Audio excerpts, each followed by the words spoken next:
हुकुमचंद स्याल, मैं KGBC देरा ब्लॉक का अध्यक्ष हूँ जी। तो जैसा कि आपको भी मालूम होगा, मीडिया को भी मालूम होगा, संविधान का 93rd अमेंडमेंट जो है जी। वो सरकारें दिन प्रतिदिन टालती आ रही हैं, कभी इस बहाने कभी उस बहाने, लेकिन जो OBC का संविधानिक हक है उसको मारने की ही चेष्टा में लगी रहती है, बजाय इसकी कि लोगों का जो संविधानिक हक है वो दिया जाए। वो उनका जायज हक बनता है।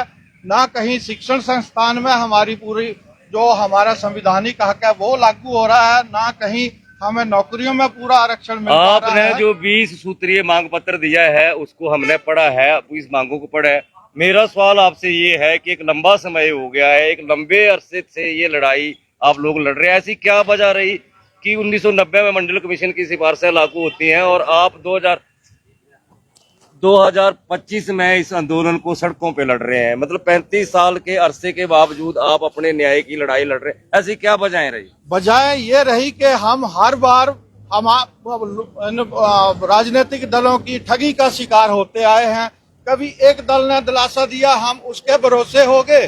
जब सत्ता में आए तो उन्होंने भी हमें ठेंगा दिखाया। जब दूसरी पार्टी राजनीतिक पार्टी पे विश्वास किया, उन्होंने हमें भरोसा दिलाया, हम सत्ता में आएंगे तो हम आपके लिए कुछ करेंगे। लेकिन ना एक दल ने, ना दूसरे दल ने, ना तीसरे दल ने, ना किसी ने हमारी बातों पे बिल्कुल भी गौर नहीं किया। ये जो रैली हो रही है, ये जो यात्रा आप कर रहे हैं, एक तरह से शक्ति प्रदर्शन कर रहे हैं, इसके बावजूद भी अगर सरकार नहीं मानती है आपकी मांगों को, फिर क्या करेंगे आप? देखो, संविधानिक और लोकतंत्र में संविधानिक का हक है अपनी मांगों को, जायज मांगों को, संविधानिक हक मांगों को जब सरकार प्रतिनिधि मंडल मिलने से नहीं मानती है और अगर दूसरे तरीकों से नहीं मानती है तो लोगों के पास, आम जनता के पास सड़कों पर आने का ही एक चारा बचता है। और इसके माध्यम से हम सरकार को संदेश देना चाहते हैं कि अगर नहीं आपने हमारी हक, संविधानिक हकों पे अगर आपने ऐसे ही कुंडली मार के बैठे रहना है तो अब हम पीछे मुड़ के देखने वाले नहीं हैं।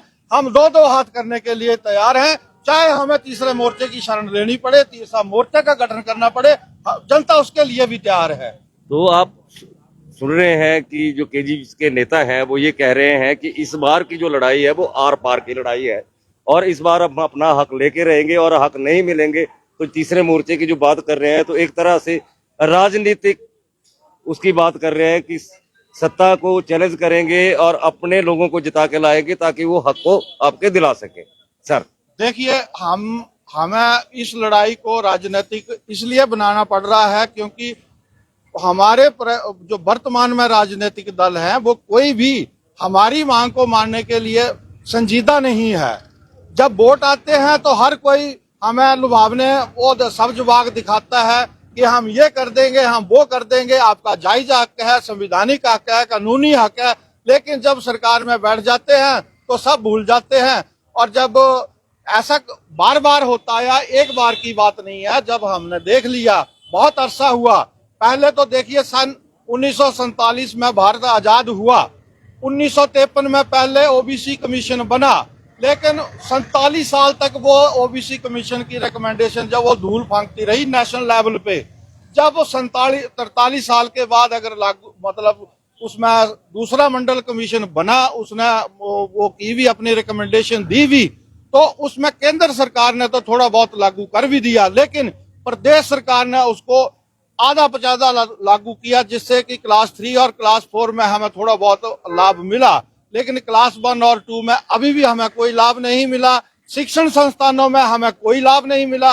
हमारे बच्चे जब शिक्षा में नहीं आगे आ पाएंगे तो आगे संविधानिक पोस्टों पे कैसे जाएंगे? उससे सबसे बड़ी अगली बात यह है कि जो सर्विस कमीशन होते हैं, सबॉर्डिनेट सर्विस कमीशन होता है, उसमें हमारे प्रतिनिधि नहीं होते हैं, तो नॉट फाउंड सुटेबल हमारे कैंडिडेट को करके बाहर मार दिए। एक छोटी सी बात समझने वाली ये मैं कहना चाहूंगा आपके माध्यम से कि जो बच्चा अगर मेरिट में टॉप 10 में है तो वो बताइए कि वो नॉट फाउंड सुटेबल कैसे होगा? 12वें और 20वें नंबर वाला बच्चा सुटेबल कैसे हो जाएगा? तो ये जो बातें हैं ये हमारे जमीर को झंझोड़ रही है, OBC के जमीर को झंझोड़ रही है कि आपकी गर्दन काटी जा रही है, शरेआम काटी जा रही है। तो अब हम पीछे हटने वाले नहीं हैं। बहुत बहुत धन्यवाद।